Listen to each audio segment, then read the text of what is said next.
Vamos a invitar a la campana a sonar. Cuando la invitamos a sonar, enviamos nuestro amor, nuestros saludos y buenos deseos a los seres que la oirán. Deseamos que al escuchar la campana dejen de sufrir, que empiecen a practicar la respiración consciente, encuentren la energía de la paz y la alegría en ellos y sean capaces de transformar la energía de la ira, el sufrimiento y la desesperanza. Por eso invitar la campana a sonar y enviar su sonido para que la gente de nuestro alrededor pueda oírla es una acción sumamente compasiva. No podemos hacerlo sin poner todo nuestro corazón en ello. Con el cuerpo, la palabra y la mente en perfecta unidad, envío mi corazón con el sonido de esta campana. Que todos los que la escuchen despierten de su olvido y trasciendan el sendero de la ansiedad y el pesar. Escuchando la campana, siento que las aflicciones que hay en mí empiezan a disolverse. Mi mente se serena y mi cuerpo se relaja. En mis labios nace una sonrisa. Siguiendo el sonido de la campana, regreso a la isla de la plena conciencia y al jardín de mi corazón, donde las flores de la paz florecen bellamente. Bueno, aquí en esto que les leí, ya les dije a ustedes que son pequeños poemas, también se llaman getas. Esto es budismo y aquí tiene una parte esencial, de modo que todo sufrimiento cese en ellos.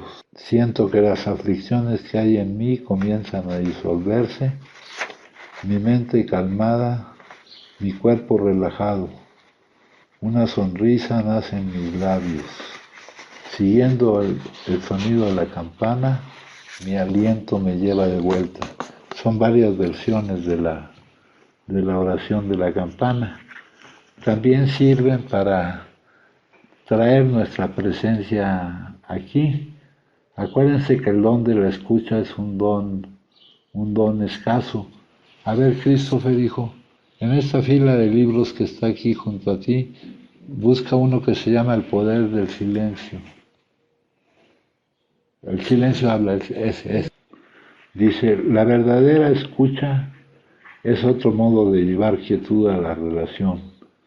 Cuando escuchas verdaderamente a alguien, surge la dimensión de quietud y se convierte en parte esencial de la relación.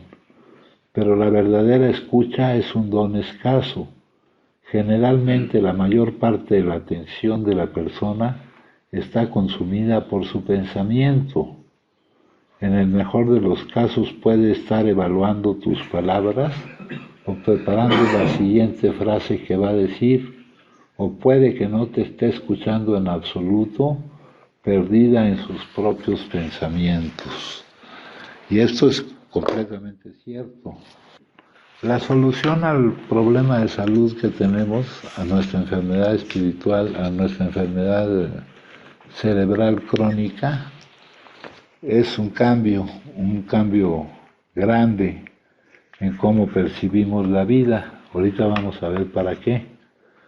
Pero acá, a ese cambio le llaman experiencia espiritual o despertar espiritual. Muchos creen que esos dos términos son diferentes, pero es el mismo.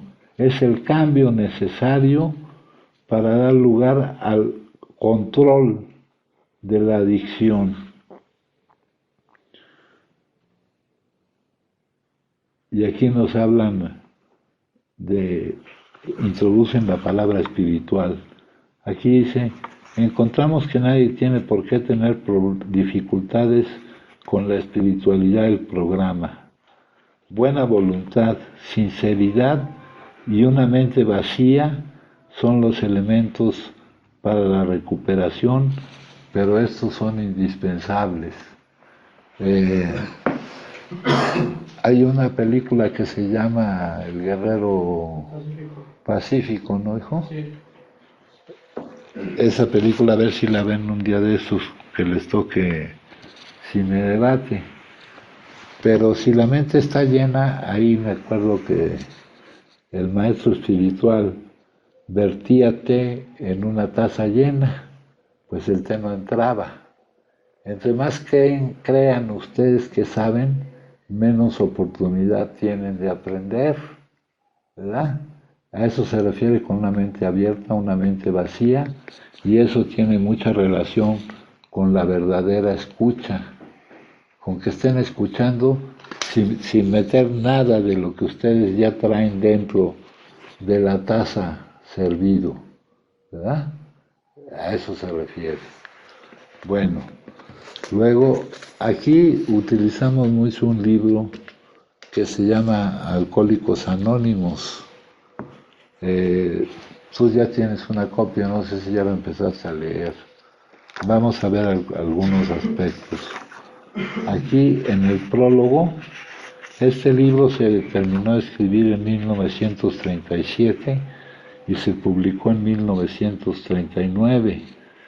Sin embargo, todo lo que dice aquí sigue siendo vigente.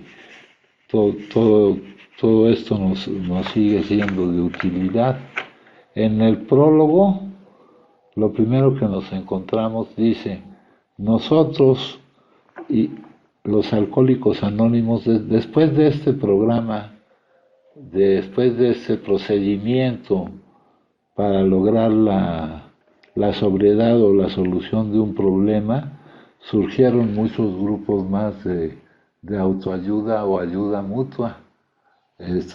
Tenemos narcóticos anónimos, neuróticos anónimos, jugadores compulsivos, comedores compulsivos. Este programa se utiliza para muchas cosas, este proceso. Pero aquí nos narran, nosotros, los alcohólico es un adicto al alcohol. No hay ninguna diferencia entre ser alcohólico y ser adicto. La única diferencia es a qué sustancia o al consumo de qué sustancia eres adicto. Los adictos, recuerdo una vez que vinieron acá a celebrar un aniversario y dijeron que aquí había adictos y alcohólicos. No, todos somos adictos. Lo que varía es la sustancia. Y no varía tanto porque ahora cada vez se consumen más tipos de sustancias. Aquí la mayoría son metodistas, pero siempre hay una sustancia de impacto.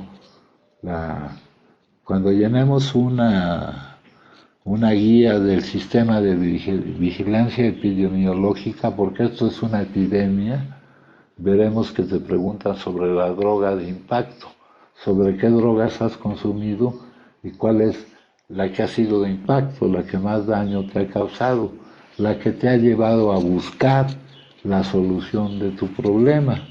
Y aquí dice, somos en aquella época pocos más de un centenar de hombres y mujeres quienes nos hemos recuperado de un estado de mente y cuerpo aparentemente incurable.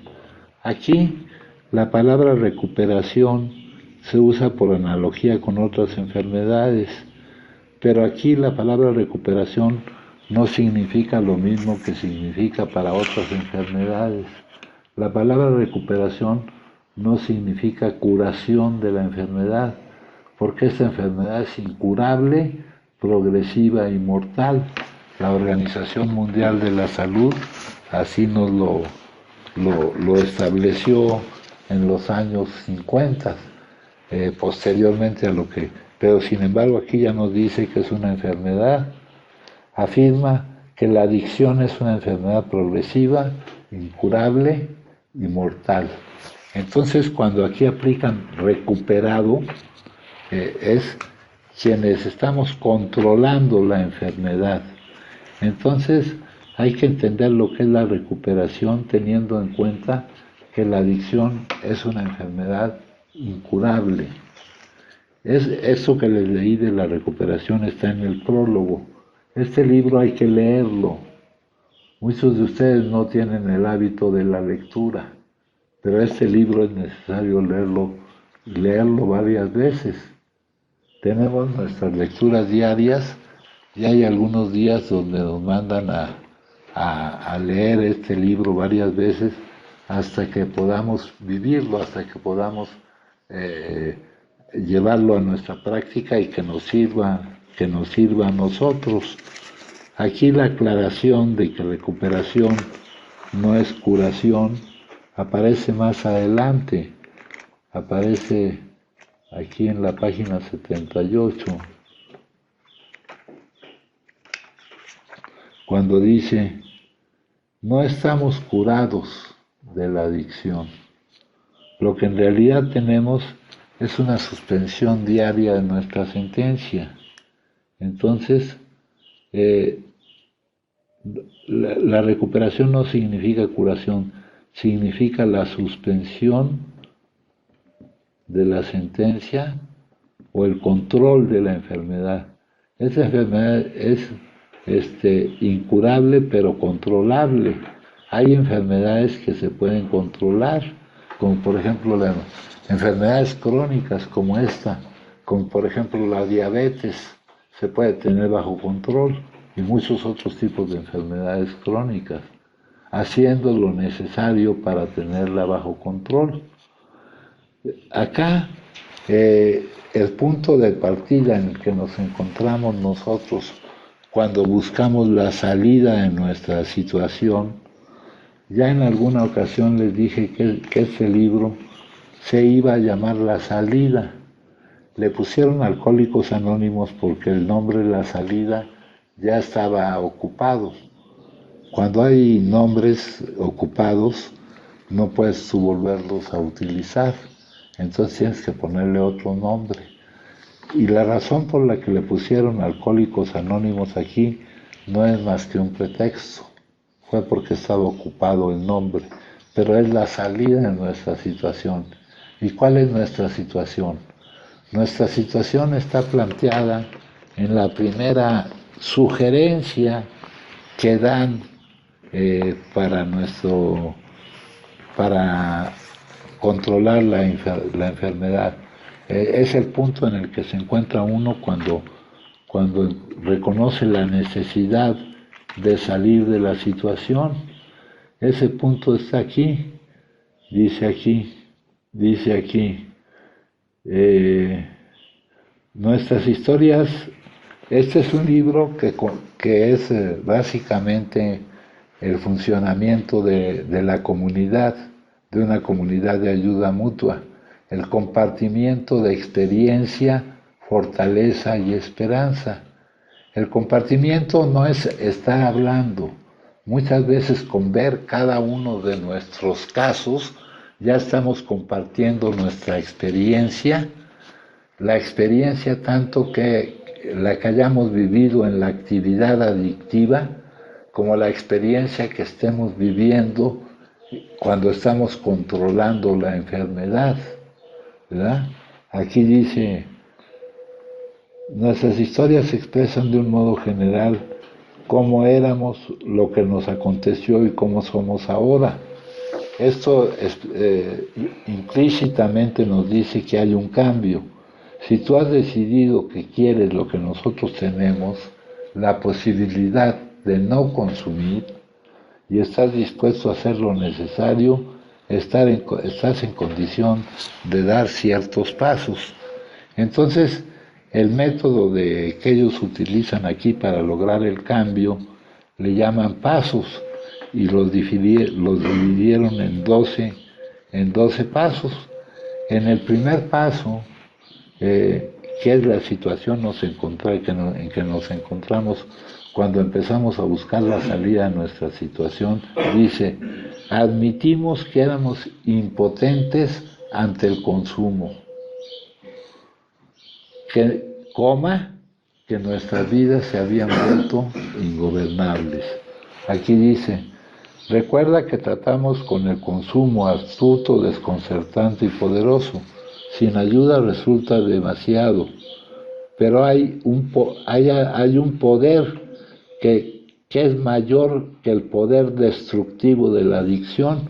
Ojalá y lo encuentres. Las medidas parciales no nos sirvieron para nada.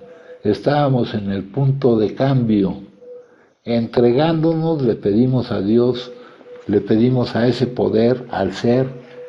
Ya nos dijeron, leímos la semana pasada, que no importa el nombre que le demos, no importa que lo comprendamos o no lo comprendamos, lo que sí debemos de creer es que hay un poder constructivo mayor que el poder destructivo de la adicción, ¿verdad?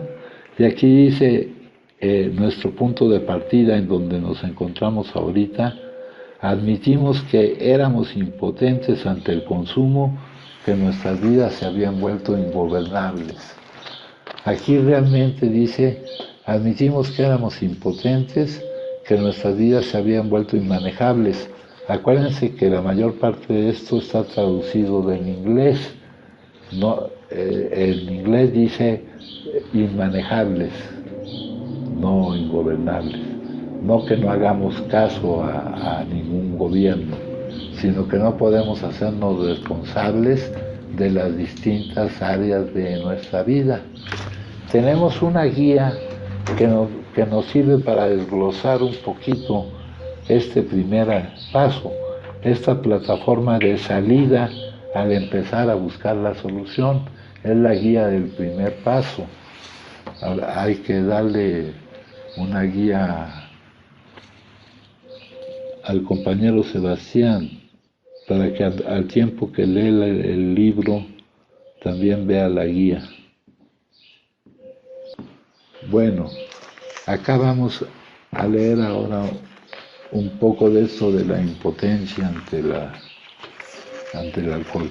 Entonces, de lo que hemos visto ahorita, ya hemos visto lo que podemos esperar de la palabra recuperación. Aquí nos dice, la enfermedad, vamos a leer algunas cosas que también es necesario tomar en cuenta.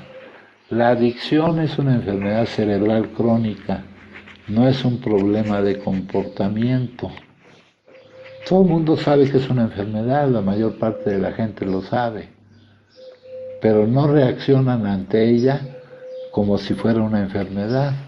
Aquí en el libro, en alguna parte, por eso les voy a ir encargando que lean el libro. En alguna parte nos dice, si una persona tiene cáncer, todos sienten pena por ella, ¿verdad? Pero no pasa así con el adicto, porque esta enfermedad, y estamos convencidos de que es una enfermedad, dicho antes de que lo declarara la Organización Mundial de la Salud, aniquila todo lo que vale la pena en la vida, ¿verdad? Entonces es una enfermedad cerebral crónica, ahorita veremos la explicación de por qué es cerebral, y no es un problema de comportamiento, ni de que yo tome malas decisiones. Algunas características de la enfermedad: es incurable, pero controlable. Hay muchas enfermedades que son incurables, pero se pueden mantener bajo control. No debemos de olvidar que es una enfermedad. Muchos de nosotros no lo consideramos así. Un día les pregunté cómo se encontraban ustedes de salud y me dijeron que bien, cuando en realidad tienen una enfermedad que les ha ido cerrando el desarrollo de su vida durante muchos años. Vimos su caso, que ya fue durante muchos años, vimos el caso de Christopher, que también esta enfermedad te ha ido desarrollando, te ha ido cerrando el que tu vida pueda marchar bien para cada quien será diferente el tiempo, ¿verdad? Pero es una enfermedad que nos impide que nuestra vida avance más o menos normalmente. Dice, es remisible. Hay remisión, una enfermedad está en remisión cuando no está presente el síntoma. El síntoma de nuestra enfermedad es el consumo. Nuestra enfermedad no es el consumo, es el síntoma. Es la manifestación de nuestra enfermedad. Ahorita vamos a ver cuál es nuestra enfermedad. Puede haber periodos de remisión cuando no está presente el síntoma, ¿verdad? Muchos de ustedes ya han tenido periodos de remisión, otros han sido tan breves que casi pudiéramos ni considerar esos periodos de remisión. El más largo tuyo, Esteban. Fue de vuelta que salí de 9 meses. No, saliste, pero Pero recaíste. cuando recién vine aquí, o sea, fueron 2 años. 2 años. Ya duraste 2 años, Sí, 2 años. estuviste. Pero es reincidible. Después de que deja de estar presente el síntoma, puede volverse a presentar. A los 2 años se volvió a presentar el síntoma. No sé cuál sea el mayor periodo de remisión para algunos de ustedes. Hay gente que ha logrado, que no logra periodos muy considerables de remisión. Puede haber gente que logre periodos largos de remisión y después de eso se presente que reincide en la enfermedad, que se vuelve a presentar el síntoma, ¿verdad? Marianela estuvo 20 años sin consumir y después de eso volvió a consumir, ¿no? O sea, eso se le llama recaída. Y después de eso le ha costado mucho tiempo, ahorita ya acumuló un poquito de tiempo, pero después de un periodo largo de remisión o de un periodo corto de remisión, se puede volver a reincidir en la enfermedad, ¿verdad? Luego dice, es progresiva. Conforme aumenta el tiempo en que la enfermedad está activa cuando está presente el síntoma, cuando se está consumiendo, ¿verdad? Aumenta el deterioro de la salud del adicto y del daño de las distintas áreas de su vida. Si lo quisiéramos ver gráficamente, conforme aumenta el tiempo de actividad, aumenta el grado de deterioro del individuo y de las distintas áreas de su vida, ¿verdad? Esa sería una descripción continua, porque para cada punto nos señala en qué punto va la progresividad. Una descripción discreta. Acuérdense que mucho de lo que yo les hablo son términos matemáticos. Mucho sería, por ejemplo, una tabla. Esta es una tabla de la progresividad de la adicción al alcohol. Pero mucho de lo que aquí está es aplicable a la progresividad de cualquier otra adicción, ¿verdad? Entonces esa es una progresividad que para cierto punto, en qué grado de deterioro o qué etapas de deterioro se van manifestando. Entonces es progresiva. Viene el deterioro de la salud del adicto y el daño a las distintas áreas de su vida. En nuestra guía cuando dice, acuérdense que estamos analizando el punto donde se encuentra uno cuando empieza a buscar la solución, que es el punto que se declara cuando admitimos que somos impotentes ante el consumo y que nuestras vidas se han vuelto inmanejables. En nuestra guía que analiza esa proposición, las distintas áreas de la vida se dividen en áreas de vida interna y áreas de vida externa. Las áreas de vida interna son el área física, el área mental y el área espiritual.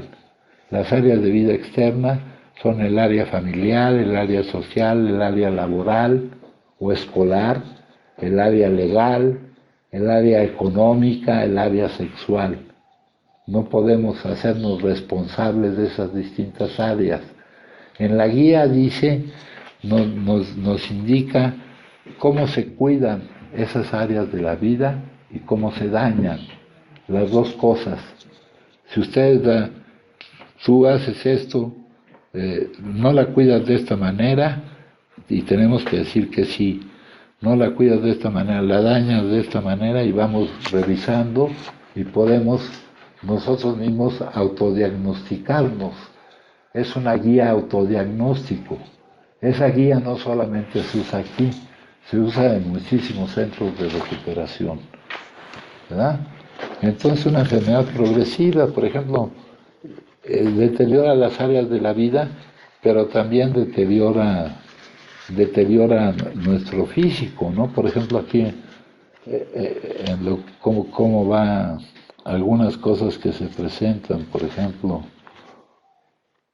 la psicosis alcohólica, la demencia, las psicosis alcohólicas, no solo las sustancias nuevas que están apareciendo te psicotizan, también estas se te psicotizan. Esta produce un tipo de psicosis, por ejemplo, que se llama psicosis amnésica de Korsakoff, y esa es irreversible, compañeros. Esa es irreversible. Esa se trata. Hemos encontrado la forma de tratarla, pero daña muchísimo al individuo de pies a cabeza, cualquier tipo de adicción, ¿no? Es el consumo de sustancias que no son propias para el consumo de las sustancias, ¿no? Ustedes saben, por ejemplo, lo que es el PVC, ¿no? Es para destapar caños, ¿no, hijo? Entonces, pues yo supongo que eso no es propio a menos que tengan algún caño que destapar. Entonces yo supongo que no es así. Hay una sustancia que está ahorita de moda, que es el cristal, que se psicotiza desde sus primeros consumos. Compartimiento de experiencia. Me preguntabas tú por Eduardo. Eduardo se vino de allá de Michoacán, se vino un día huyendo de las voces que oye allá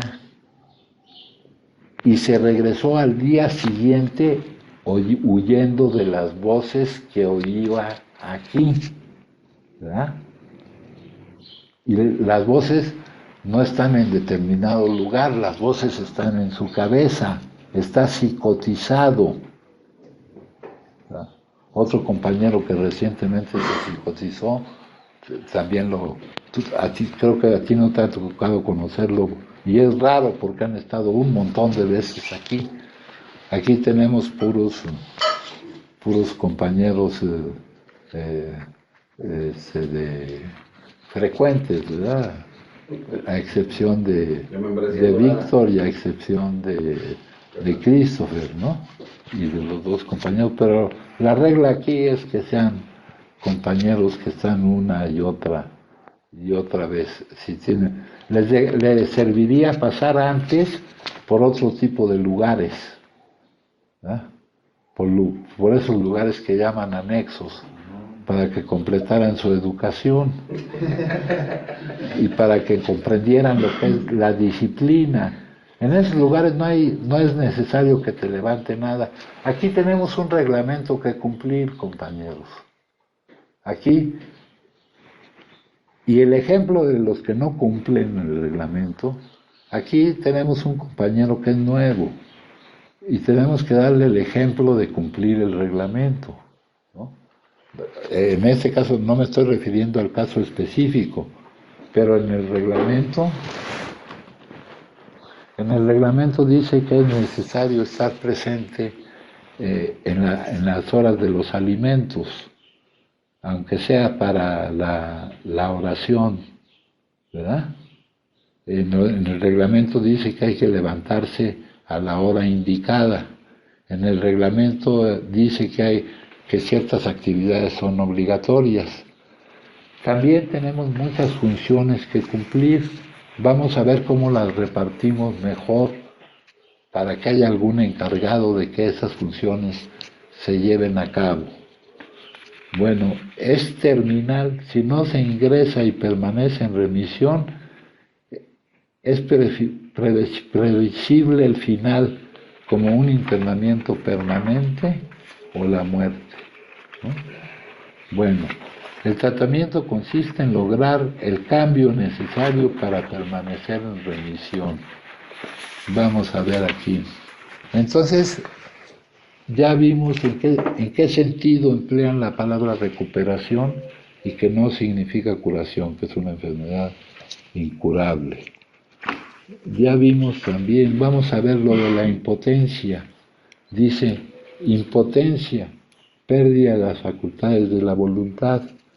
Estas expresiones aparecen en el primer paso del método de recuperación que para la enfermedad de la adicción al consumo del alcohol sugiere la agrupación Alcohólicos Anónimos y que es aplicable a cualquier adicción al consumo de sustancias psicoactivas. De hecho, la pérdida de las facultades de la voluntad respecto al consumo de dichas sustancias es la causante de la impotencia ante la posibilidad para el adicto de no consumir.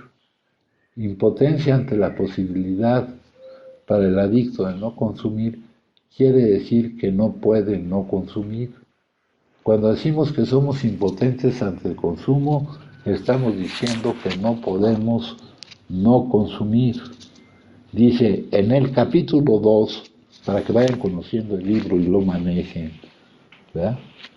Cuando crean que no tienen nada que hacer, vamos a poner, mientras logramos establecer, porque acuérdense que la casa apenas se está rearmando otra vez, mientras logramos establecer todas las actividades de nuestro cronograma, vamos a poner también tiempos de lectura y se les va a encargar que de cada cosa que lean, pues nos hagan un pequeño reporte, lo menos, lo más sencillo, unas cuantas líneas, unas cuantas palabras, lo que sea, ¿no?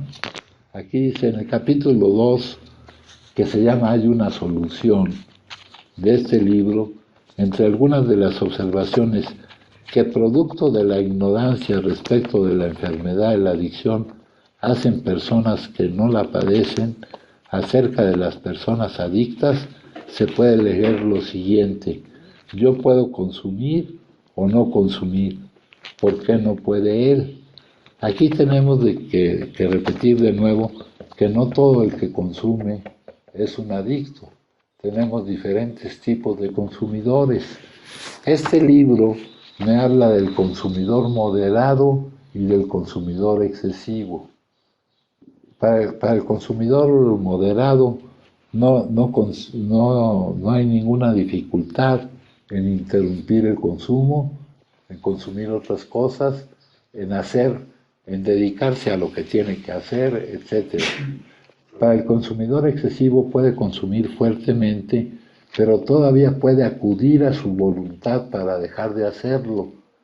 Y hay otro tipo de consumidor que no está mencionado en este libro, que está mencionado en un artículo de Marty Mann, que fue una de las primeras, una doctora que escribió, por cierto, un libro sobre alcoholismo, y que nos define como adicto aquel que tiene un continuo y progresivo problema en cualquier área de su vida. Yo no sé si ustedes ya empezaron a tener o no algún continuo y progresivo problema en alguna área de su vida. Yo me supongo que sí, porque su vida a cada rato la veo que se atora, ¿verdad? Sí les está causando problema, ¿verdad? Sí les está causando problema. Ahora, el concepto de enfermedad, aquí nos dice algo muy interesante. Dice, al ver la palabra enfermedad, veo una palabra que describe el estado presente de enfermedad de la mayoría de los seres humanos. No somos los únicos que tenemos problemas de salud, pero nuestro problema de salud se manifiesta de una manera específica. Tiene como síntoma el consumo de las sustancias psicoactivas.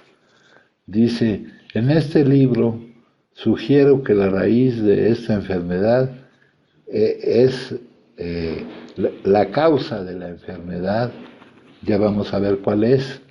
Sugiero un enfoque opuesto. Muchas personas han enfocado la enfermedad desde el exterior hacia el interior. Por ejemplo, el que piense que un adicto es el que consume. Y no. Sugiero un enfoque opuesto y ver la adicción desde adentro hacia afuera, identificándola y entonces cambiando los pensamientos y creencias que nos condujeron a la experiencia adictiva. sugiero que veamos la enfermedad de la causa al síntoma, eso quiere decir de adentro hacia afuera. Con la dependencia a las sustancias químicas, siento que el concepto de enfermedad tiene un papel extremadamente útil, sin importar la confirmación o rechazo futuro de la validez científica del modelo de enfermedad, ¿ya? Porque todavía hay una discusión, aunque lo último que se tiene es la declaración de la Organización Mundial de la Salud como enfermedad. Recientemente hay otro tipo de discusiones que no hacen más que darle vueltas y decir lo mismo. Ahí tenemos un libro que dice que la adicción es un trastorno de decisión. Dice, sin importar en otras palabras, en recuperación temprana, en remisión temprana, el concepto de enfermedad permite que el individuo y la familia se liberen de cierta censura, condenación, juicio y culpa, ¿verdad? Se dice que no somos culpables, pero sí responsables de nuestra recuperación. Y nuestra principal responsabilidad, dice que nosotros nos debemos confrontar, eso lo dice en los principios de la comunidad terapéutica, que nos debemos confrontar continuamente, dice el residente, porque ese es un modelo residencial donde vivimos aquí, se confronta continuamente, se confronta él mismo. Aquí dice, es continuamente confrontado. Pero esta comunidad terapéutica en especial no tiene una estructura grande, es una comunidad pequeña y que opera según la propia metodología que se ha desarrollado. Se debe confrontar continuamente con la realidad de que está en un programa terapéutico. Terapéutico quiere decir de solución a un problema de salud, a donde ha venido pidiendo ayuda para cambiar de vida, y no en algún lugar que le permita la realidad, olvidar la realidad de la que él vino. No se le permite ni la más mínima, no se debe permitir ni la más mínima fantasía que lo exima de su responsabilidad actual para consigo mismo y para con los demás. La responsabilidad actual de nosotros mismos para con nosotros y para con los demás, por ejemplo, si a ti te preocupa la situación de tu papá, hijo, tus posibilidades, la responsabilidad que tienes ante él es hacerte cargo de tu problema de salud, hijo, ¿no? El otro día me dijiste que que tú ya querías ayudarlo y todo eso, que él ya te había ayudado no sé cuántos años y que ya era tiempo que lo ayudaras tú. La forma en que lo puedes ayudar es haciéndote cargo de tu problema de salud. Esa es nuestra responsabilidad actual, ¿no?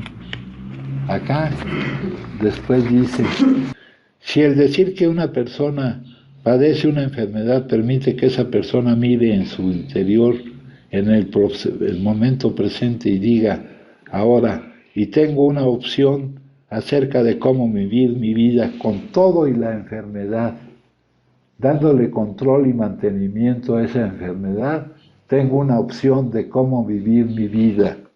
Entonces estoy a favor del uso de la palabra enfermedad.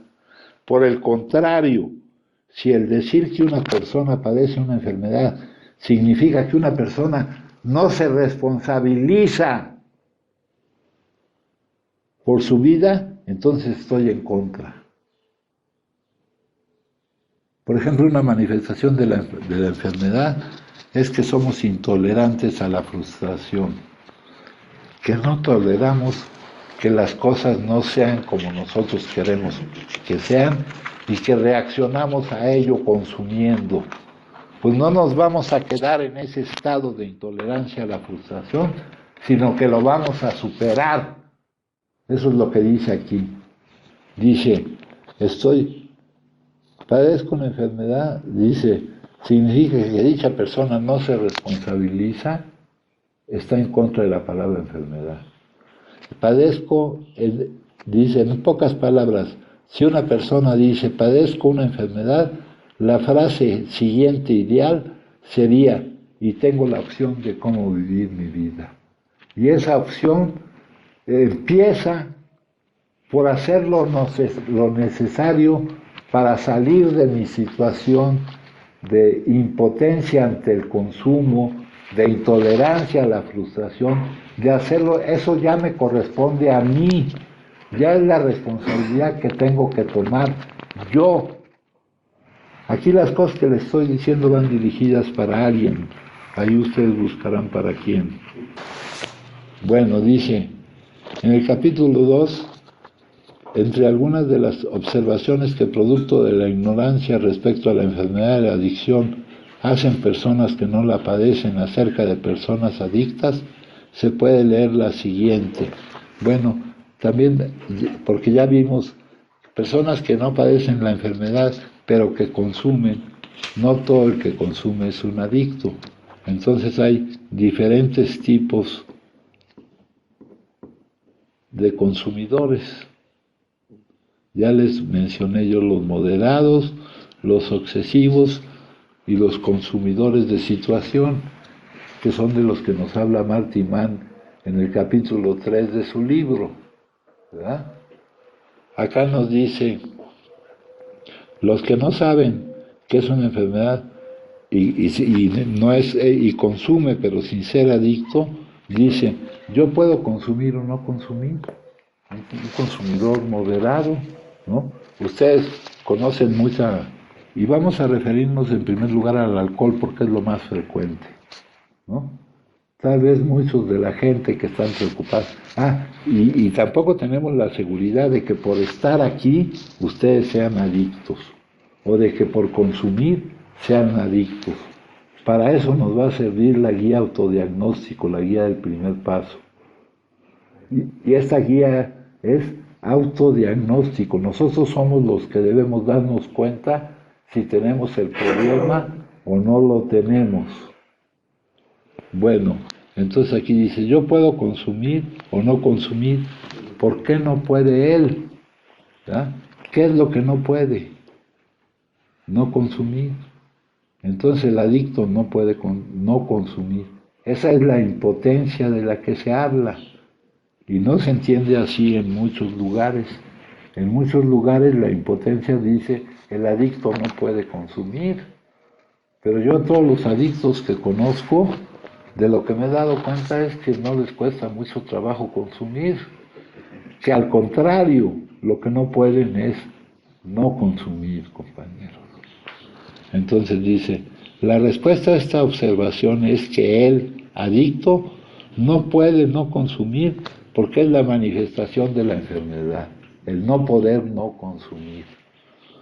Este no poder no consumir es la impotencia de que se habla y se expresa más adelante en el mismo capítulo cuando se nos dice que cuando se trata de consumir, los adictos han perdido su capacidad de elegir el no hacerlo.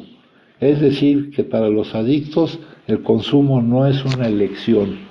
Todo esto que les estoy leyendo está en el libro azul, en el libro de Alcohólicos Anónimos. Se le llama libro azul porque es azul, aunque también hay de otros colores, ¿no? Pero también se le llama libro grande porque antes, al final del libro, traía 15 historiales de personas que tenían la enfermedad. Ahora ya es un libro más pequeño, ya no es tan grande. Dice aquí, es decir que para los adictos el consumo no es una elección. Lo que define cómo se presenta el consumo en un adicto en comparación con cómo se presenta el consumo en una persona que no sea adicta es la causa que la ocasiona y la forma en que se consume. Esto lo hace diferente de otro tipo de consumo de personas que no padecen la enfermedad. La causa y el desarrollo del consumo de un adicto se presenta en el siguiente diagrama. Aquí lo primero que se presenta es una negación inconsciente a vivir o experimentar algún tipo de emoción. ¿Verdad? ¿Qué tipo de emoción? Son variados los tipos de emoción. Que son variados se puede ver en el Alcohólico, en el capítulo 3, donde por ejemplo nos narra la experiencia de alguien al que todo le había salido bien y sin embargo se vio en la necesidad de consumir. Es uno de los casos que nos presenta ahí. Ahora, las emociones no surgen de lo que uno vive, sino de lo que uno piensa o cómo juzga lo que uno vive. No de lo que uno vive, sino cómo uno mismo. Uno es el que produce sus propias emociones. Nosotros queremos alcanzar la libertad.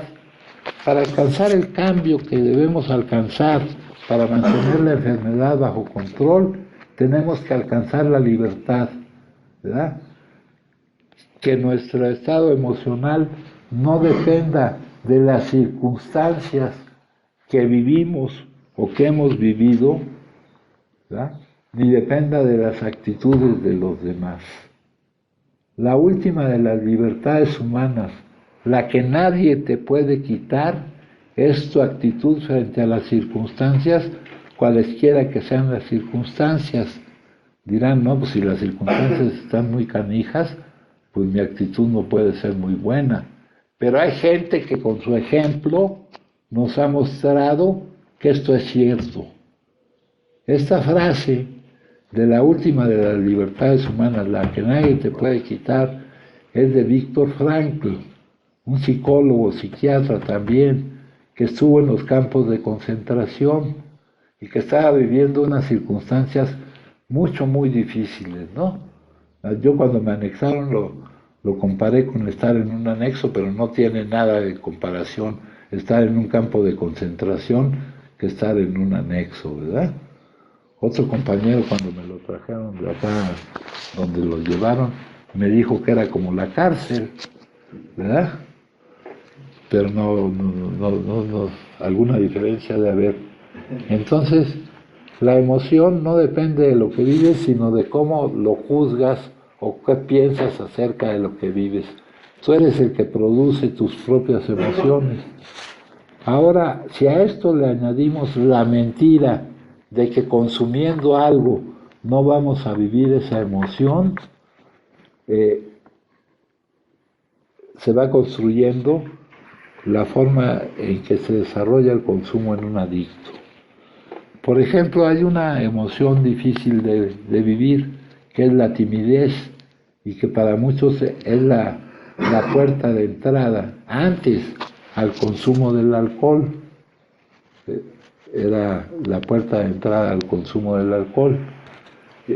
Y había la ilusión de que consumiendo alcohol ya no vivías la timidez. Y eso es porque el alcohol ataca el lóbulo frontal donde se encuentran las inhibiciones, ¿verdad? Por eso lo que hace una persona intoxicada puede ser cualquier cosa. Luego dice, considerar esta negación, negarme a vivir esa emoción como una necesidad primaria de supervivencia, también va determinando cómo se desarrolla el consumo en un adicto. Las necesidades primarias de supervivencia, como por ejemplo el comer, tienen que ser resueltas así inmediatamente. No son resueltas en la parte frontal del cerebro mediante las ideas, no pienses en comer, sino que es en la parte emocional, en el cerebro reptiliano, en la parte emocional, el que mediante un mandato bioquímico te ordena, consigue alimento y come. Pues para el adicto que está elevando a necesidad primaria de supervivencia el no vivir esa emoción, el mandato bioquímico le dice consigue droga y consume. Luego le dice, eso nos lleva al inicio del consumo.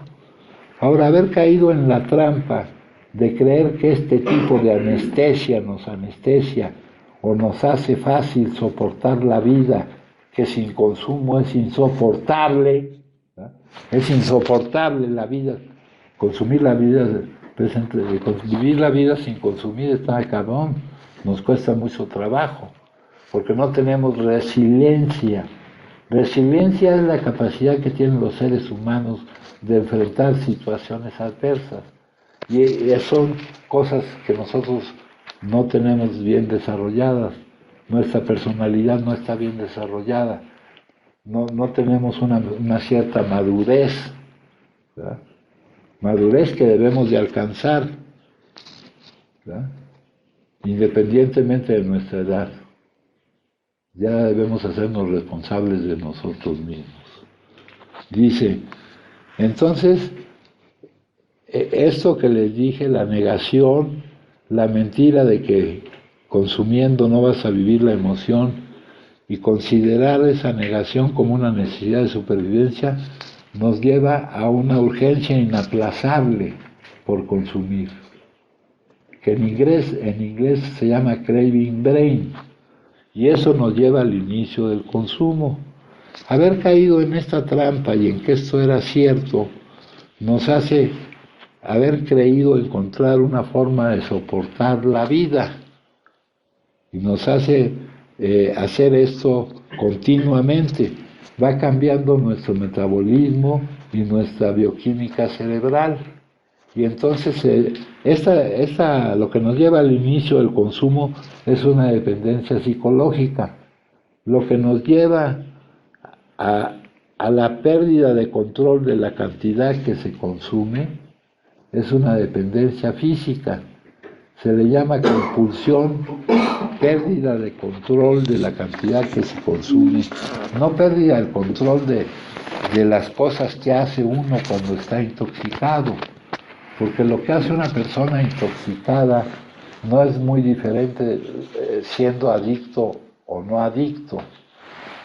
Esa pérdida de control de la cantidad que se consume en esta etapa de la progresividad de la enfermedad, compañeros, estaba en el número 8, pérdida de control. Una vez que se consume una pequeña cantidad, se despierta en él una apremiante necesidad de seguir consumiendo, que no termina hasta que está totalmente intoxicado, ¿verdad? Y de ahí surge la frase de una es demasiado y 1000 no son suficientes. De ahí también surge lo que nos dice aquí el doctor Silworth en la opinión del médico. La única solución que podemos mencionar para este tipo de problema es la abstinencia permanente. Nosotros empezamos haciendo 2 excepciones de sustancias psicoactivas, el tabaco y el alcohol. Cuando llegó Sebastián, como cuando llegan muchos, dicen que ellos no fumaban. Yo no sé si fumabas o no fumabas. No sé si ya estés fumando o todavía no estés fumando. Tus papás que tienen una relación contigo muy controladora y muy autoprotectora, hijo, muy sobreprotectora, pues no les va a gustar que estés fumando, ¿verdad? Pero acá no tomamos en cuenta el tabaco y el alcohol, porque eso causaría más ansiedad. Bien lo decía alguien aquí cuando fuiste tú, Víctor, cuando les estabas explicando, ¿verdad? Aunque esta droga, esta es la adicción más difícil de dejar, ¿no? Se hace la excepción de la adicción al tabaco y a la cafeína. Bueno, entonces, la pérdida de control de la cantidad que se consume nos hace consumir hasta la intoxicación, que es el estado patológico del organismo que impide su buen funcionamiento. No tiene uno la capacidad discursiva ni la capacidad. Lo que puede hacer una persona intoxicada es increíble, compañeros, ¿no? Puede matar o lo pueden matar o puede hacer cualquier cosa, aunque vaya contra lo que él cree que es correcto o incorrecto. Aquí en nuestro libro dice que los alcohólicos crónicos nunca pueden usar sin peligro las sustancias. Y también tiene otra, cuando uno suspende el consumo por determinada razón, se presenta el síndrome de abstinencia o la supresión.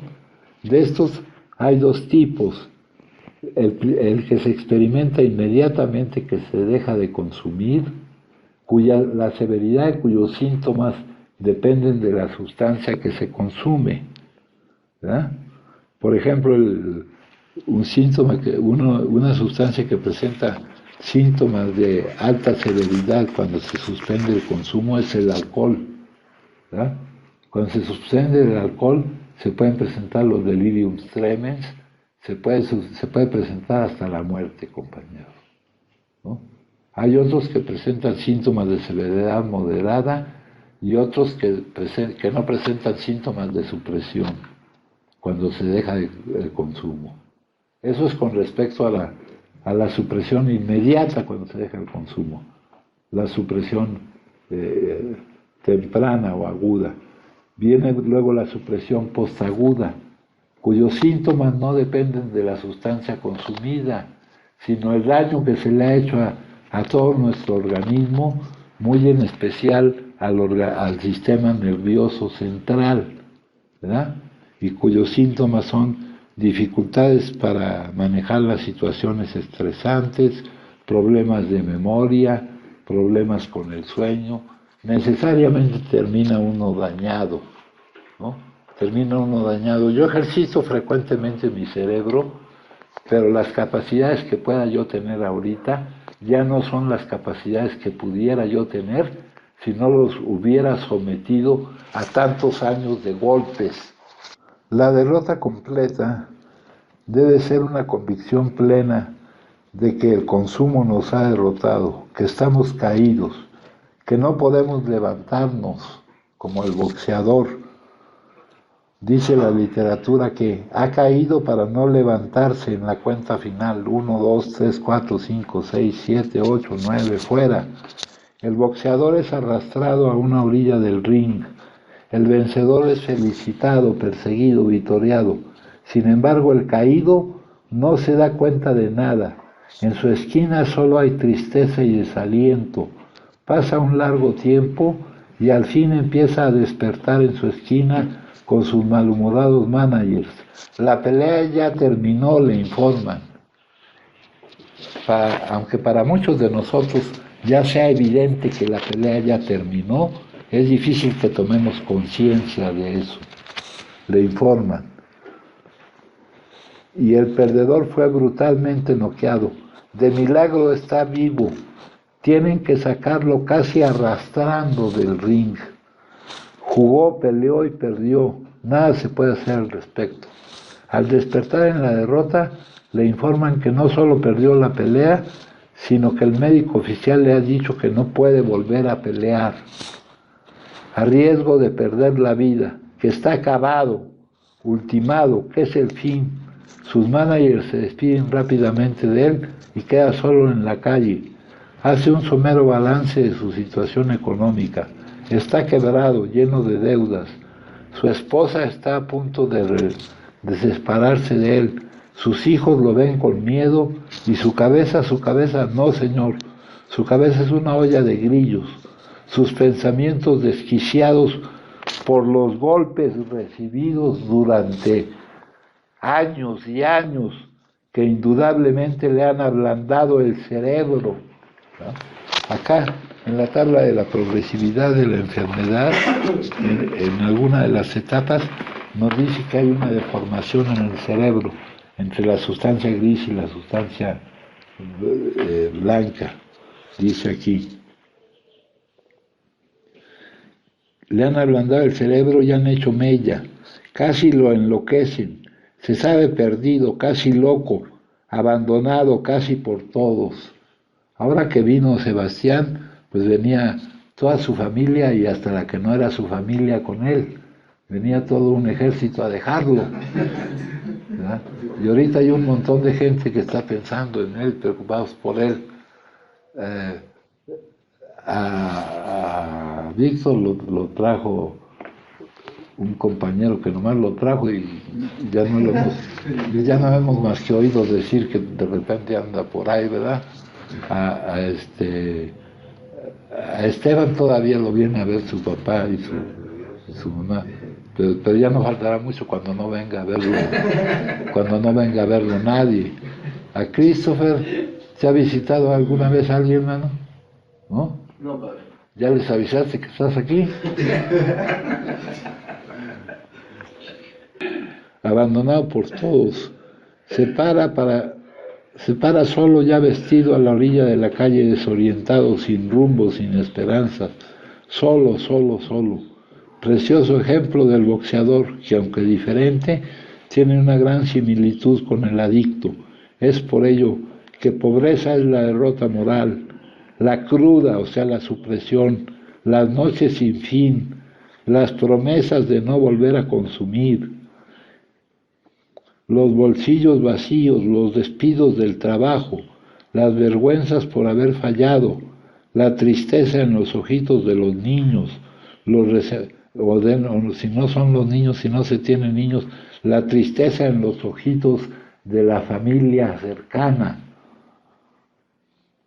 los resentimientos de la gente, el regaño de los hermanos del patrón, las golpizas brutales recibidas en estado de ebriedad, los internamientos en los hospitales, las noches de farra al volver a consumir otra vez. El antebuce era una medicina de choque que cuando te la dan y consumes te hace una reacción adversa. A mucha gente se la dan a escondidas, pero un compañero mío se murió porque le dieron esa madre y consumió alcohol, mijo. Un compañero de grupo. ¿Cómo se llama? Antebus, hijo, el Antabús. Bueno, eso, el desahucio médico, la vergüenza de los padres, los ingresos a la cárcel por faltas a la moral o por manejar en estado de ebriedad o por irse en sentido contrario en el periférico. Yo chocaba hasta en los estacionamientos. Bueno, es una comparación, no es una metáfora, pues. Pero lo que importa es que se tome. No es lo mismo estar derrotado que saberse derrotado. Y derrotados ya estamos. Lo importante es darnos cuenta de que ya estamos derrotados. Derrotados ya estamos, compañeros. Ya no nos conviene volver a pelear. Pero estamos acostumbrados a no hacer lo que nos conviene, ¿verdad? Sino a hacer lo que no nos conviene. Bueno, entonces dice aquí, han perdido su capacidad de elegir el no hacerlo. Acá más adelante decía, la enfermedad de la adicción es un problema que afecta al que la padece, a su entorno social cercano y a la sociedad en general. Para romper este ciclo y permanecer en remisión, el adicto debe evitar el inicio del consumo, abstinencia completa y permanente. Ahorita el diagnóstico que daría un médico es remisión temprana en un medio controlado. Muchas veces vemos que se está presentando la remisión, que no hemos consumido, pero que no consideramos lo que nos ha ayudado en eso, el hecho de que sea un medio controlado. A otros no nos ha ayudado tampoco en eso el que sea un medio disque controlado, ¿no, hijo? Pero a otros no estamos considerando que eso ha sido porque es un medio controlado. Estoy tratando de abarcar todos los casos. Luego dice, evitar el inicio del consumo. Esto requiere no producir las emociones que se niegue inconscientemente a vivir, porque eso automáticamente me llevaría a mí a reaccionar a la vida consumiendo. Así la solución equivale a un cambio que modifique toda nuestra percepción, el contacto con la realidad. Otro médico, los médicos ya sabían lo que teníamos que hacer, pero no podían hacerlo ellos con nosotros. Por eso, ahora que vinieron y preguntaron acerca de los psicólogos y de los médicos y todo eso, los que estamos mejor preparados para, con el compartimiento de nuestra experiencia, fortaleza y esperanza, ayudarnos a cada uno a encontrar la solución, somos nosotros mismos, compañeros. Tenemos un don que no ha sido dado a otras gentes. Y el don es por haber vivido lo que hemos vivido. Luego dice, el cambio expresado en otra manera y por otro doctor, el doctor Jung, son desechadas las ideas, emociones y actitudes que han dirigido nuestras vidas y han sido reemplazadas por algo completamente nuevo. ¿Ya? Esa es otra forma en que lo dice otro doctor. En el mismo capítulo hay una solución. De lo anterior, de todo lo que hemos estado leyendo, para los adictos no es su voluntad la que determina el consumo ni la que podrá evitarlo. El que ustedes me digan, yo ya no quiero consumir, a mí no me garantiza que su voluntad, el no querer no consumir, les haga posible no consumir. El inicio del consumo desencadena el ciclo adictivo que siempre trae consecuencias adictivas. Otra definición de adicción es el consumo continuo y compulsivo a pesar de las consecuencias adversas. Si esto fuera producto de su voluntad, si consumieran por su voluntad, si fuera su voluntad la que determinara que consumieran, se podría considerar como una locura. Ahí nos ponen el ejemplo del que atraviesa a media calle, ¿no? Tomado de los Estados Unidos, donde acostumbran a atravesar en las esquinas. Aquí, aunque haya un puente para no atravesar a media calle, nadie sube por el puente, ¿no? Tenemos diferentes idiosincrasias, diferentes maneras de ser, la manera sajona y la manera latina nuestra. Dice, el más vehemente deseo de dejar de consumir o la más apremiante necesidad de hacerlo resultan totalmente infructuosos. Si no dejas de consumir vas a perder el empleo. Si no dejas de consumir vas a perder a la familia. Yo me fui a divorciar borracho. El juez no me dijo nada, ¿eh? Para el adicto el consumo no es una elección, no es su capacidad, no tiene la capacidad de elegir el no hacerlo. El adicto se encuentra ante la alternativa de seguir siendo como es. Eso lo dice en otro capítulo, en el capítulo 4. Reaccionar, es decir, reaccionar a la vida de la misma manera en que ha reaccionado, consumiendo. Eso se completa con el apéndice 2, donde dice que una vez que se ha producido el cambio, se presenta un profundo cambio en su reacción a la vida. Y el cambio es que ya no reacciona a la vida consumiendo. Dice, el adicto se encuentra ante una alternativa, una u otra. Seguir siendo como es. Es decir, reaccionar a la vida de la misma manera, consumiendo o experimentar un cambio que le permita no producir las emociones que impliquen esta reacción, ¿verdad? De primera instancia.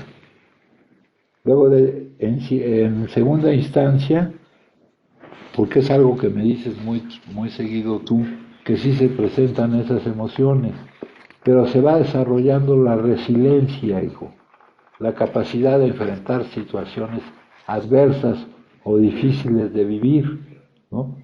Yo veo que en ti va progresando, va aumentando la resiliencia. Ya no tomas lo que considerarías tú que sería una fuga rápida de la realidad. Ya no estás tú esperando que la vida se adapte a ti. Ya estás tú tratando de adaptarte a la vida. Luego dice, ninguna de las dos cosas es fácil. Ni seguir siendo como es, ¿verdad?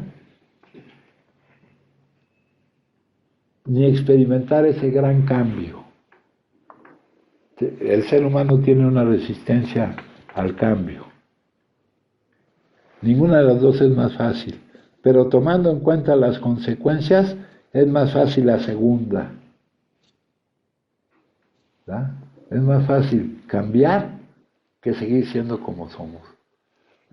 Cuando nos demos cuenta, cuando sintamos que es más fácil cambiar, es cuando vamos a poder cambiar. Cuando defendamos que no podemos cambiar, no vamos a poder cambiar. Cuando el mismo sufrimiento que estamos viviendo nos impulse a cambiar, es cuando se va a presentar el cambio. Y esto es variable. Para mí se presentó después de muchos intentos, después de estar en muchos lugares, después de vivir muchísimas cosas. Aquí hay resultados a obtener. Por ejemplo, dice ahí, no nos lamentaremos por el pasado, ¿verdad? Yo dejé de consumir, pero seguí sufriendo muchísimo por las consecuencias que me había traído el consumo. Pero cuando me cansé de sufrir, pude cambiar para dejar de sufrir. Pero cuando me cansé realmente, no de palabra, si alguien realmente está cansado, un corredor que esté cansado, ya no puede seguir corriendo. Pero aquí todos me dicen que ya están cansados y siguen corriendo, hijo. Entonces dice, ninguna de las dos es fácil, pero tomando en cuenta las consecuencias, es más fácil la segunda. La fuerza que nos permite el cambio tiene que ser mayor que la resistencia a este, y es la necesidad de él, el ya no poder aguantar, seguir sufriendo, ¿verdad? Para entender este hecho se puede acudir a la definición de adicción como la negación inconsciente para encarar y traspasar ciertas emociones que no son producto de las circunstancias que la vida le presenta, sino de sus pensamientos respecto a ellas. Esta incapacidad inconsciente se explica porque ante la ilusión de poder escapar de la situación dolorosa, el cerebro, a través de un mandato bioquímico, eleva a nivel de necesidad primaria de supervivencia el consumo. Eso les decía, se llama craving brain. Aquí todo esto se ha venido construyendo durante muchos años, compañeros. Toda esta terapia. Por ejemplo, la definición de adicción, a ver, encima de ti hay un libro que se llama El poder de la hora. Dice, toda adicción surge de una negativa inconsciente a enfrentar el dolor y salir de él. Toda adicción comienza con dolor y termina con dolor. La definición de adicción como esa negación inconsciente fue tomada de este libro. Este libro llegó a mí hace muchísimo tiempo, pero no lo empezamos a utilizar de inmediato. Entonces de ahí surge, y este libro es un libro de un maestro de espiritualidad. Lo de el manejo de la necesidad inconsciente esa como una necesidad primaria de supervivencia surge de un libro psiquiátrico que se llama Craving Brain. Así fue como se fue construyendo este desarrollo terapéutico que se llama psicoterapia espiritual. Este libro también es un libro de psicoterapia espiritual, nada más que aquí está más explicado y más aclarado muchas cosas que aquí solo se mencionan, ¿verdad? Aquí dice, estos hechos determinan el inicio del consumo causado por la dependencia psicológica que desencadena las demás etapas del ciclo adictivo, siendo la siguiente la compulsión física o pérdida de control, que es la expresión de la depensión física. Para poder romper el ciclo adictivo eliminando el inicio del consumo, debe ser superada la incapacidad de enfrentar los distintos contenidos que la vida nos presenta, lo cual se logra a través de la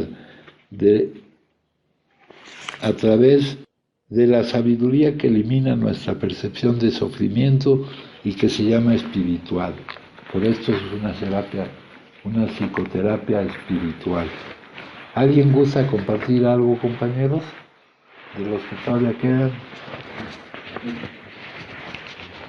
¿Y los que quedan dónde se fueron? Digo, los que ya no están. Fíjense la necesidad de la derrota. En la mayoría de los casos, cuando la voluntad ha hecho lo máximo con el fin de conducir al hombre lo más cerca posible de la unificación, porque nosotros tenemos un yo dividido, hacemos lo que sabemos que no es conveniente para nosotros y para los demás que hagamos, y no hacemos lo que sabemos que es conveniente para nosotros y para los demás. A la unificación a la que aspiraba parece que el último paso ha de ser realizado por otras fuerzas sin la ayuda de su actividad. Dicho de otra manera, la autorrendición se hace entonces indispensable. La voluntad personal se ha de anular.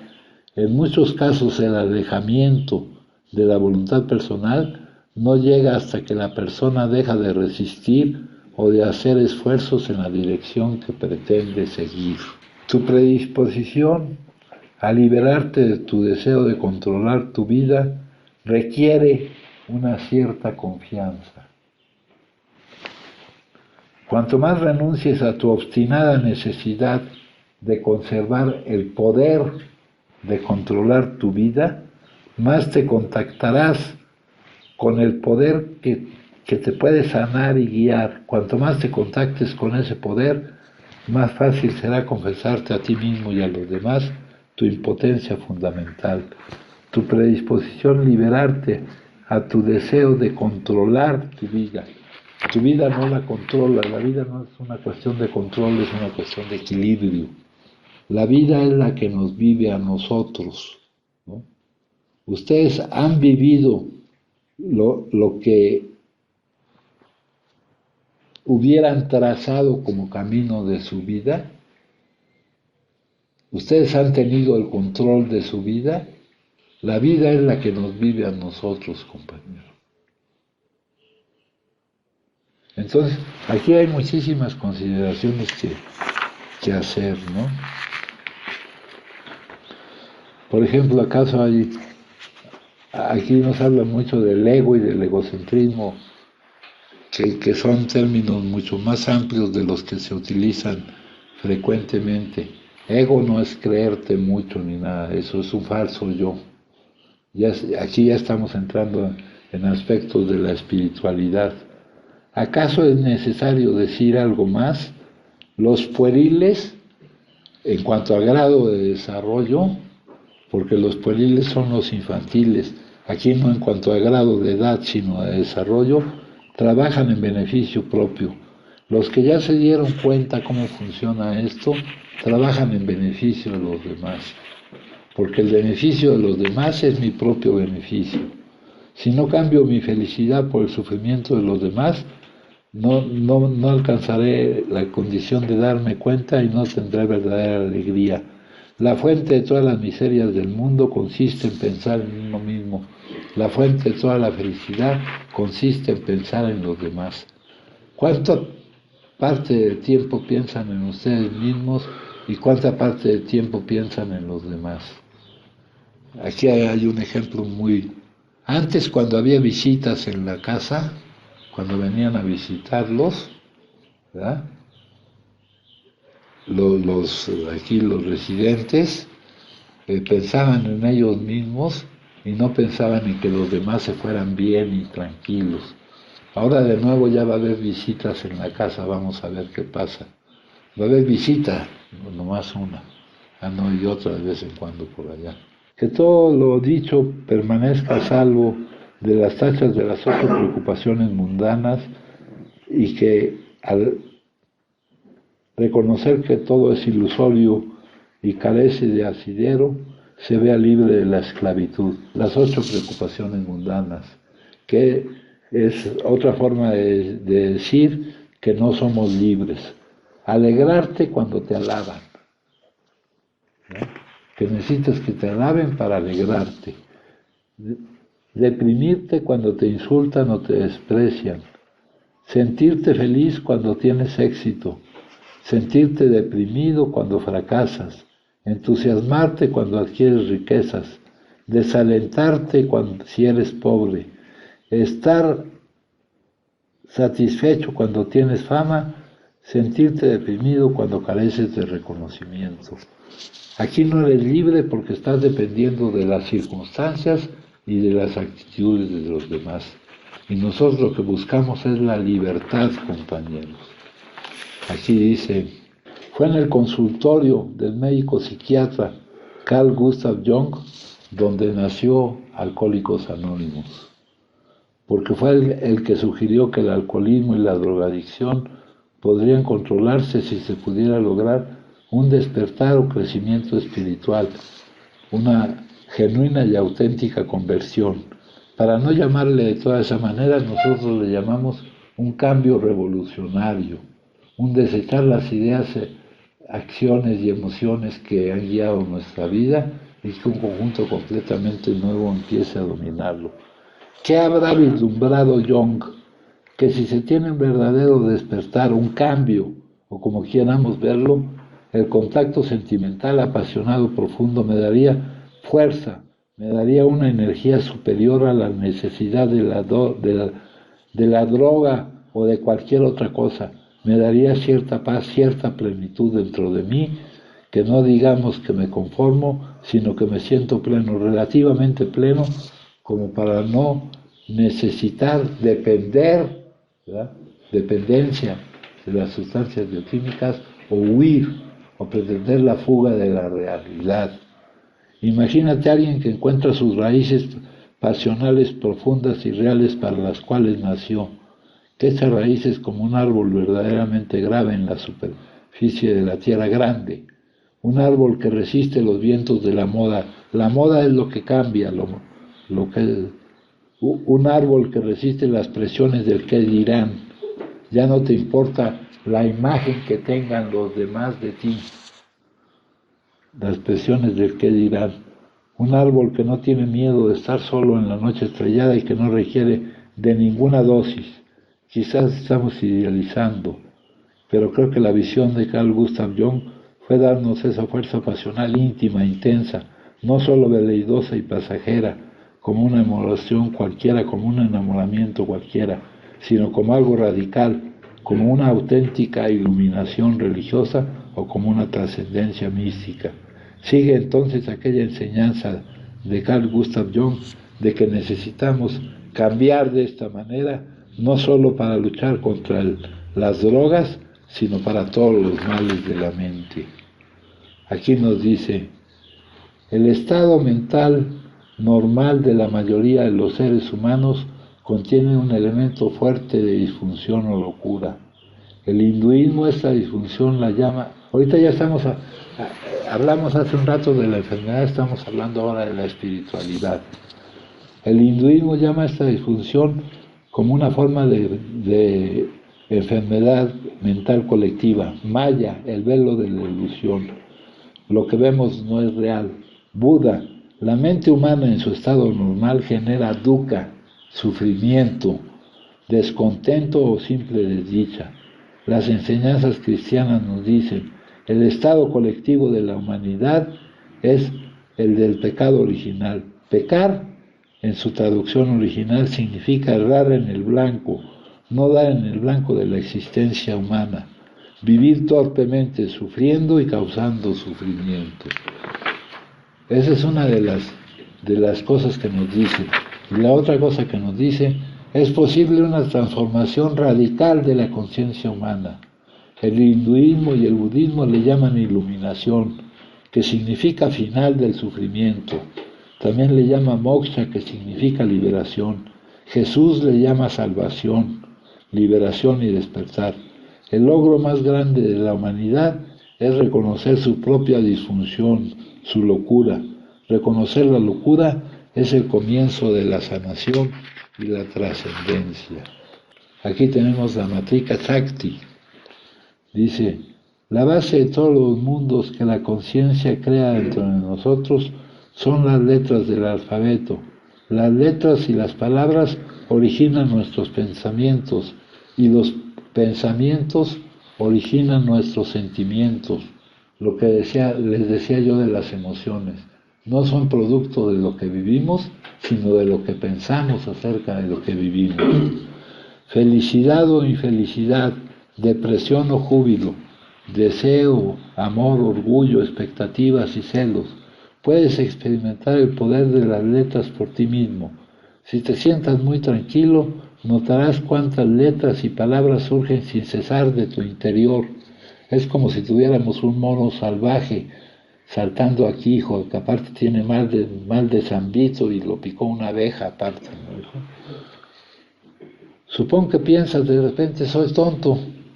Las letras se han juntado para formar palabras. Las palabras han formado una frase. La frase tiene un significado y el significado crea un efecto. Cuando ese pensamiento pasa por tu mente, sientes dolor. Supón una hora que piensas, soy hermoso. Tan pronto como ese pensamiento pasa por tu mente, sientes felicidad. Así es como las letras, los pensamientos, eso es una forma de decirlo, crean tu estado interior. Según los sabios del chivaísmo de Cachemira, el poder que da origen a todas esas letras y palabras se llama Matrika Shakti, el poder inherente a las letras del alfabeto. La palabra sánscrita Matrika significa letras. La Matrika Shakti es una forma de conciencia universal y ese poder es responsable de toda la agitación de la mente.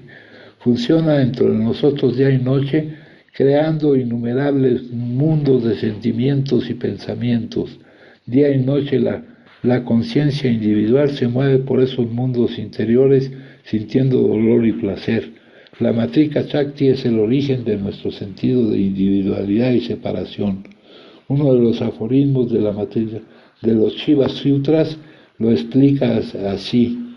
El poder del sonido inherente al alfabeto es el origen del conocimiento limitado. A causa de las ideas creadas por las actividades de la Matrika Shakti, nos hemos llegado a considerar seres individuales e imperfectos y no el ser omnipresente.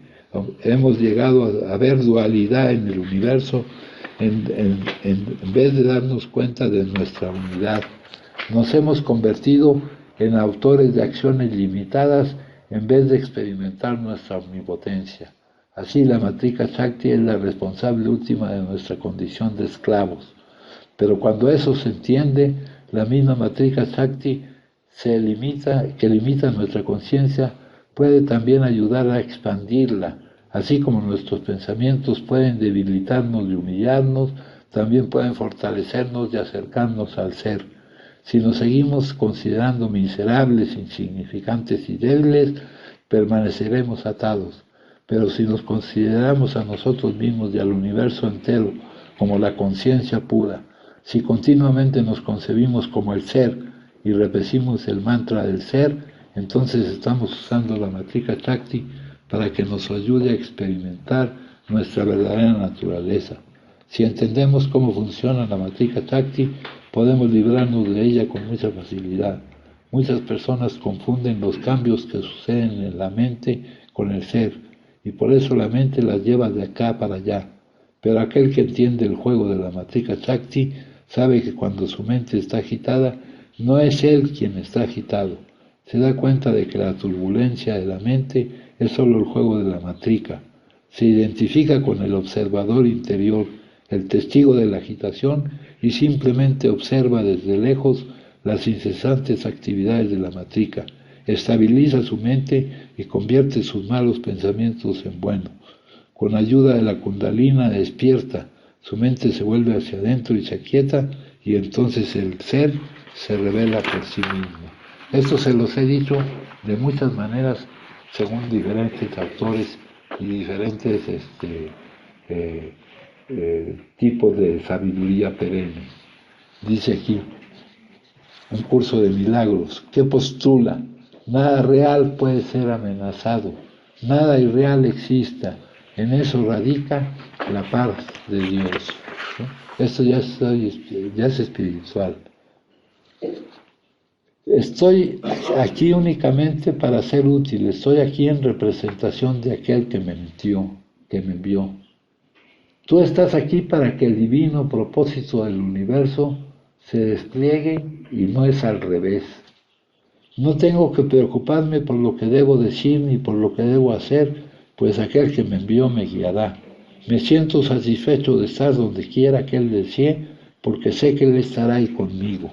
Sanaré a medida que le permita enseñarme a sanar. Esto es ya ver cuál es el significado, qué relación hay entre entre la terapia, la psicoterapia espiritual, entre la espiritualidad y la terapéutica, curarnos de nuestros problemas. ¿Alguien gusta compartir, compañeros? ¿Nadie? ¿Tú, Alex? Sí, padrino. Mira, compañeros, buenas tardes. Mi nombre es Adrián, soy un enfermo. Adelante. Ya en esa parte que estás leyendo donde dice que nada me turbe, que nada me espante, ¿verdad? Y toda esa cuestión es algo que realmente, pues es un trabajo arduo, padrino, porque regresar a las raíces, regresar a esa parte en donde se tiene que liberar uno de todo el condicionamiento y la programación y la autoprogramación más que nada, de verdad que es algo que, así como la misma adicción es un camino empinado y empedrado, yo he podido ir dándome cuenta que a través de ir caminando a esto que le llaman vida, también cuesta mucho trabajo cambiar. Sí, pero Cambiar las ideas. te digo que cuando nos sea más difícil seguir siendo como somos, cuando ya el sufrimiento nos agobie mucho, cuando el malestar pues nos agobie mucho, entonces es cuando se nos facilitará cambiar, hijo. Eso fue lo que les dije. Y ahorita qué bueno que dijiste eso de que nada te turbe, que nada te espante, ¿no? Saqué esta tarjetita el otro día, no sé de dónde salió, y se acordaron del Tyson. Dice que nada te turbe, que nada te espante. Todo pasa, Dios no se muda, con la paciencia todo se alcanza. Quien a Dios tiene, nada le falta, solo Dios basta. Nada te turbe, nada te espante, todo se pasa. Dios no se muda, la paciencia todo lo alcanza. Y nosotros tenemos otra forma de definir algunos de los síntomas de nuestra enfermedad, es la impaciencia, ¿verdad? Dame paciencia, pero dámela rápido, ¿no, hijo? Todo lleva su tiempo, lleva su... Por eso, retrasar nuestras exigencias y retrasar nos ayuda en nuestra recuperación, compañeros. Acá dice, así es como la escribió, esta es la oración de Santa Teresa de Ávila, pero la forma completa en que está esta oración, fíjense cómo está. Dice, he aquí un bellísimo poema de la pluma de la gran mística española Santa Teresa de Ávila, una de las mejores maestras de la vida espiritual de la Iglesia.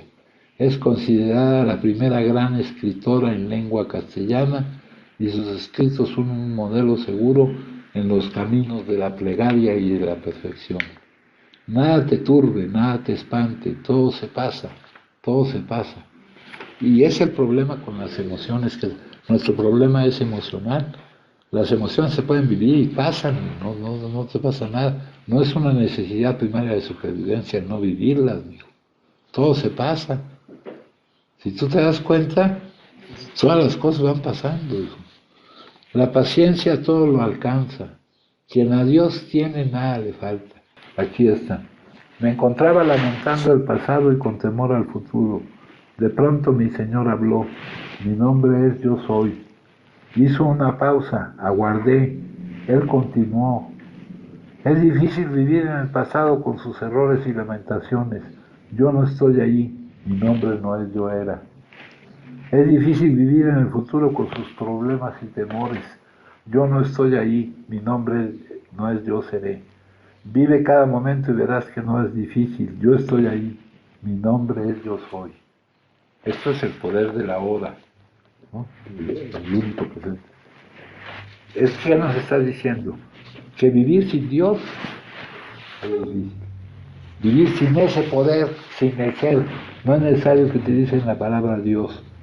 Ese Eckhart Tolle utiliza la palabra ser, porque es un concepto más abierto, que no ha sido desvirtuado. ¿Verdad? Es difícil vivir con él. Es mucho más difícil mucho más fácil vivir con él que sin él. Y muchos de nosotros ni siquiera lo tomamos en cuenta. Otra cosa, ya que me recordaron a Tyson ustedes por la tarjetita esa, les preguntó, les dijo a alguien que ya lo habían intentado de muchas maneras, pero que si ya lo habían intentado con él. Yo estoy seguro que muchos de los que no hemos logrado lo que podemos lograr, todavía no lo intentamos con él, ¿no? Ahora, acabando de leer esto, dice: la paciencia todo lo alcanza, quien a Dios tiene nada le falta, solo Dios basta, solo el ser.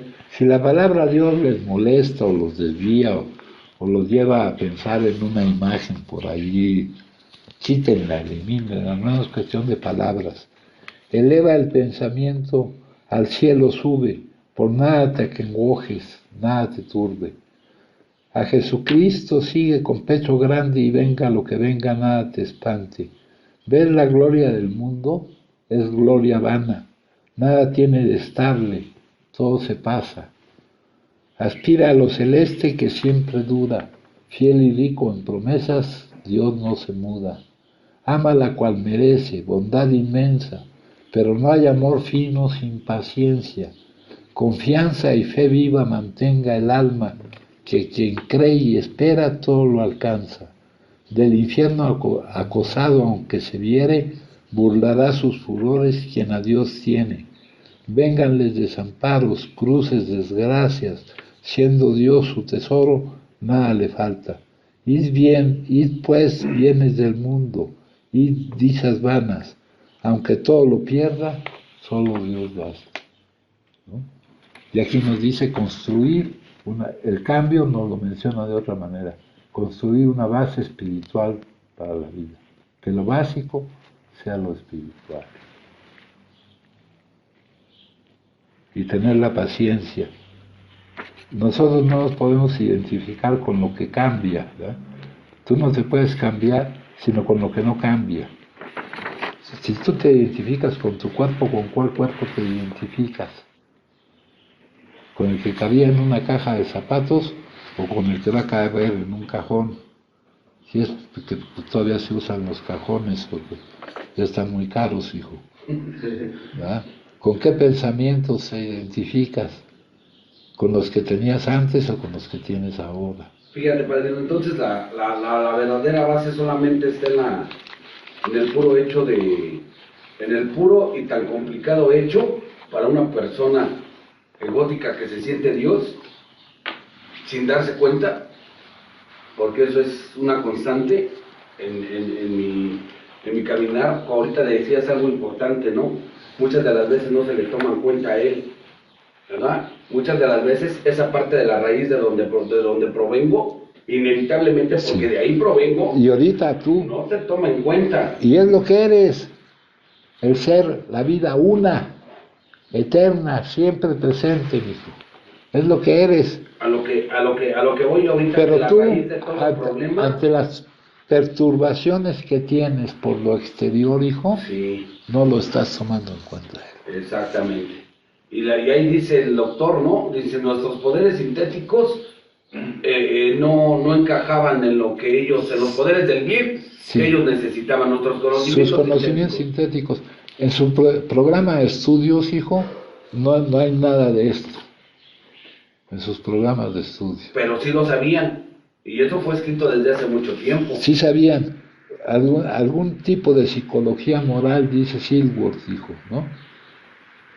Y luego dice Jung, yo he tratado de lograr en usted un arreglo emocional de esta índole, pero nunca he tenido éxito con un enfermo de sus características.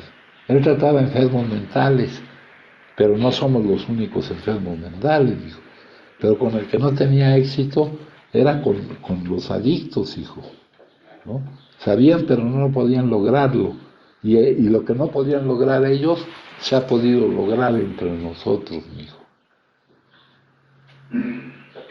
Cuestiones que ya están sucediendo y a veces no se da uno cuenta de ello. Sí, los resultados que se están obteniendo, cosas que están pasando y que no son por nosotros, porque por nosotros no podíamos, hijo, ¿verdad? La más simple, el hecho de que ahorita estemos sin consumir, hijo, eso ya no es por nosotros, porque nosotros no podemos no consumir. Hay un poder constructivo mayor que el poder destructivo de la adicción que está operando para que nosotros podamos estar como estamos. Yo sé que esta terapia pues, a muchos les va a servir dentro de muchos años, a otros quién sabe cuándo, ¿no? Cuando sea su tiempo, cada quien tendrá su tiempo y su momento, ¿no? Pero les digo, es una terapia que se ha desarrollado durante años y se ha desarrollado sola, mijo. Se ha desarrollado sola. Y es una terapia que aparte no se encuentra en otro lado, ¿no? La angustia, la confianza, ¿no? La fe es confianza y no desafío, ¿verdad? A ver, aparéceme un conejo. A ver, que me saque la lotería. La fe es confianza en que pase lo que pase, está pasando lo correcto y de que todo suceso es una ayuda. Lo que pasa es que nosotros no vemos más que el contenido del momento y no vemos las consecuencias que va a traer lo que estamos viviendo. Cuando cambia el contenido, el único momento que hay. El aprendizaje que estamos logrando, la capacitación que estamos logrando, la persistencia. Ese tipo de dificultades que hemos vivido nos está sirviendo para ahora poder vivir de otra manera. Lo que vivimos en la adicción activa es lo que nos va a servir para la recuperación. ¿Alguien más, compañeros? Bueno, pues entonces les agradezco mucho. Gracias,